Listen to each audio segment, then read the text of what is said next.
Parque do Ingá, caçando Pokémon. O cara acabou de bater aqui o carro um no outro. O carro tava estacionado.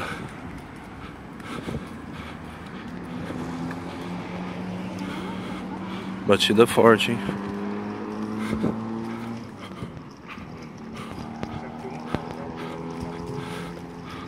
Um C3, placa de Maringá. Acertou um gol.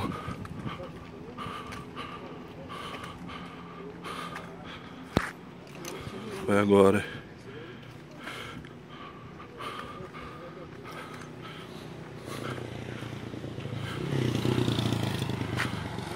Gol, não tinha ninguém.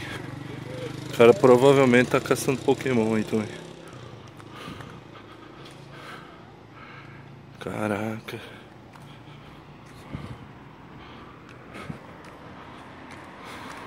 Agora 00:30. Pegou em cheio o gol aqui.